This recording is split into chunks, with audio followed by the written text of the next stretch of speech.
Hello everyone and welcome back to another Wizard 101 video. Last video, if you watched it, you may know at the end of the video I was talking about the Sword of Kings. I was talking about how I think that gear should be rebalanced at the end of the game so that there's a more natural progression of gear so that we don't have to use the Skyrim Haster from level 1s to 100. Now, today, one thing I brought up in that video was rebalancing the Sword of Kings, which is what you get at the end of Avalon, to be a more useful item, because it is a useless piece of shit. The entirety of Avalon, you are told the Sword of Kings is amazing. It's this godlike weapon of King Arthur that you need to beat Morganth with because it's an amazing weapon. Now the problem is we get to the end of Avalon and we just throw it in our bank because it's a useless piece of crap. So what I brought up in that video was, what if I rebalanced that weapon or made a new balance so that it kind of fit more? Because I thought that it shouldn't be like it is, because it's supposed to be a really good weapon, but it's just not.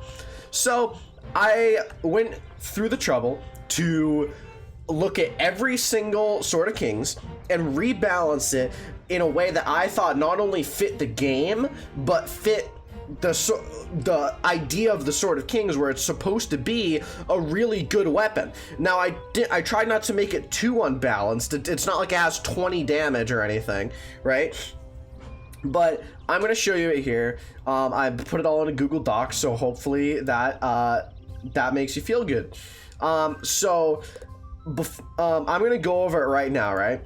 I'm going to go over what I did and why I think it's balanced. So with that in mind, oh, I forgot to change this. Okay, so with that in mind, I tried to make everything so that it kind of revolved around the fact that the Skyrim has 10 damage flat, and you know that's a decent amount of damage. So it should, but I can't make it too much higher than that because that would be unbalanced. It should also have crit, a bit of block, and Pierce, because Pierce is the new thing that was unlocked in Avalon, that was introduced in Avalon, that kind of added a new dynamic to the game that I thought was pretty cool. So I'm going to get started with the fire. I'm going to go over the stat changes and why I think it's balanced. So the original fires was 40 crit, 32 block, 2 pierce, a fire trap, 4 hit cards, and a power pip at the start of the round. That is a useless item. You could probably find a better item in the bazaar if you wanted to. So I decided to change that, so it's 10 damage, which is equivalent to the Skyrim Hasta. Keep in mind, I tried to make it so that it is equivalent or a little bit worse in most cases, so that it's more balanced. So we have 10 universal damage, 70 universal crit, 20 universal block, 4 pierce, fire trap, super blaze, and then the pip. I increased the pierce a little bit because I feel like that pierce is a little bit low, especially for that level. I obviously increased the crit a bit because crit should be higher than that. 40 crit isn't much at all. And then obviously it should have damage, but it does not. So that's what I did there. That's what I did for fire. I think that that's decently balanced. It's an improvement from the Skyrim Hasta, but not too much. Now, what I wanted to do is I want to show you the Headmaster Fire Staff Wizard101. I want to see, okay, Glowing Staff level 80. Okay, so I wanted to show you the reason why I think that it is fine as it is. And what I'm doing here is because look at this. This crown wand that you buy with crowns has 15 damage and 54 crit.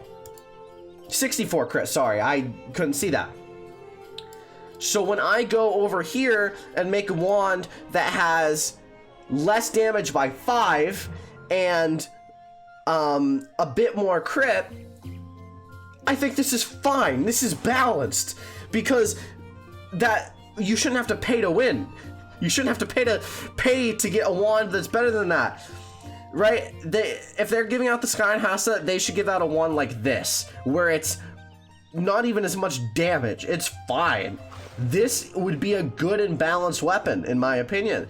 You can disagree with me if you want, but I think that this would be a balanced addition to the game.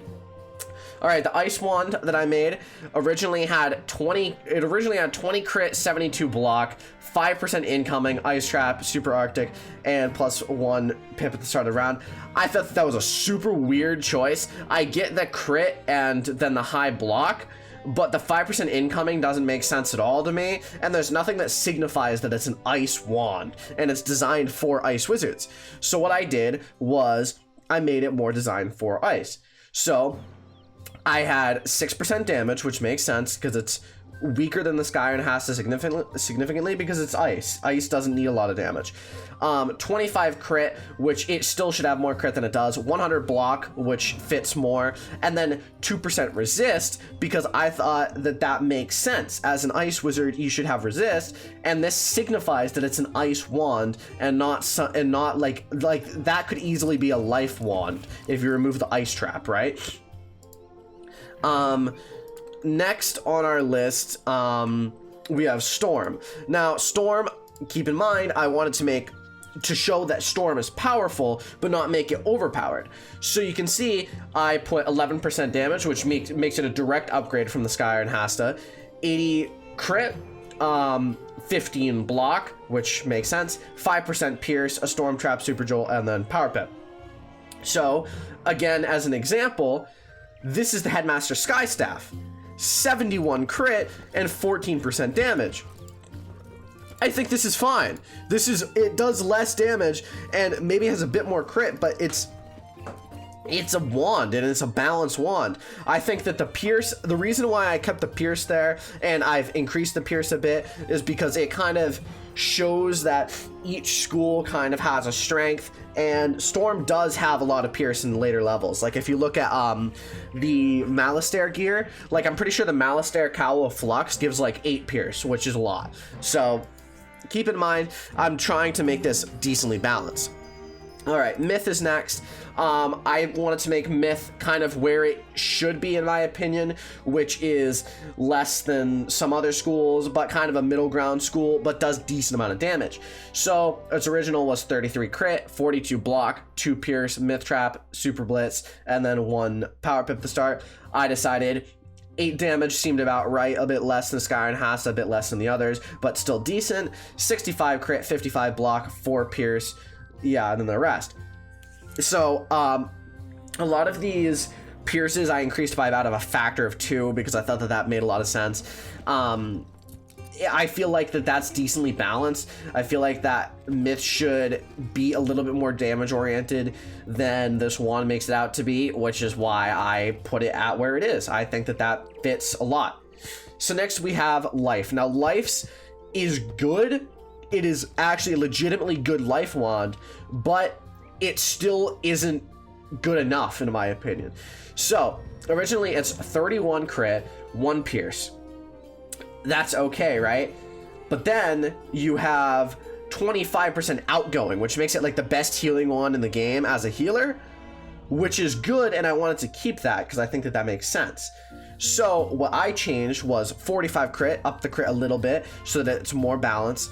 90 block because I feel like Life is more defensive and should have block to go along with it. Then I kept the 25 outgoing and I added 15% incoming because I felt like that was a good trade-off for not having any damage. It makes this wand a decent and good wand, which is why I think this might be a little bit unbalanced if we're talking about the incoming and the outgoing, but I think it kind of fits, and it fits Life, like not having damage but having a lot of healing. Next we have Death. I wanted to make this like better than Myth but less than Fire and Storm, keeping in line with how the game's stats usually are. So its original was 35 crit, 45 block, 2 pierce. I thought that was pretty bad, so I upgraded it to 9% damage, which again makes it less than Fire, and less than Fire and Storm, but above Myth, which I feel like is how the game kind of works. 65 crit, 80 block, and then 5% pierce, because I feel like Death also tends to have a bit of pierce in later levels, so that's what I added. I feel like that this is also balanced for Death. It kind of fits with the damage, and you know, it has more block than damage, which kind of shows how Death is a little bit more defensive than other schools such as Fire or Storm. Last on our list is balance. I tried to make this balanced. I tried to make it so that it was kind of showed that balance isn't supposed to be, it's not really, it's a jack of all trades. It's not good at one thing, it's good at many things. So its original was 33 crit, 38 block, 2 pierce. I thought that the balanced crit thing was good, but obviously it needs to be updated because that's way out of date. So I added 7% damage, which kind of fits. It makes it more damage than Ice, but less than other schools such as Myth, Death, Fire, and Storm, which that keeps in line with what their gear is. It makes sense. 60 crit, 60 block. I tried to make it balanced, kind of like the original one was, and I thought that that fit more. And then 3% pierce. I didn't double its pierce like I did for the rest of them. I kind of doubled for the rest of them, but this I kind of thought that balance didn't need too much pierce. That's not really what it's good at. I just felt like the rest of them, the rest of the stats kind of made sense. So let me know what you think. Let me know if there's any other gear sets you want me to do with this with, because this was actually kind of fun. I enjoyed kind of rebalancing it and fixing it, making it more like what I felt like it should be. So I felt like this right here would be a healthy addition to the game. It wouldn't be too overpowered, because this would add a base game item that fits what already some crown items do. Like, for example, the Headmaster Sky Staff. That has damage and, you know, crit already. Why not make something that has slightly less damage, slightly more crit, and some, like, other items that make sense in a base game? So, like, I feel like this makes sense. There will still be people that go for the Sky Staff because it has more damage. Some people like maxing out their damage, so it doesn't invalidate the Professor's Horde pack. It doesn't invalidate other packs. This makes sense, and I feel like that's what it should be. It should be a nice addition to the base game that you fight Morganth with. I could see myself using this wand from level 100, possibly even above, if I don't have any packs, because this would be like one of the best wands that you can get legitimately in the game without a pack until like level 130, which I think is fair, and I think they should add more wands like this in this game, so it's not like that. You shouldn't have to buy a pack to get a wand, is what I'm saying. And I think that this is a good addition from the Sky Iron Hasta, because I use Sky Iron Hasta on all my wizards until like level 100. So hopefully you enjoyed. If you did, drop a like at the sub button, and I'll see you in the next video. Have a fantastic day. Thank you all for watching.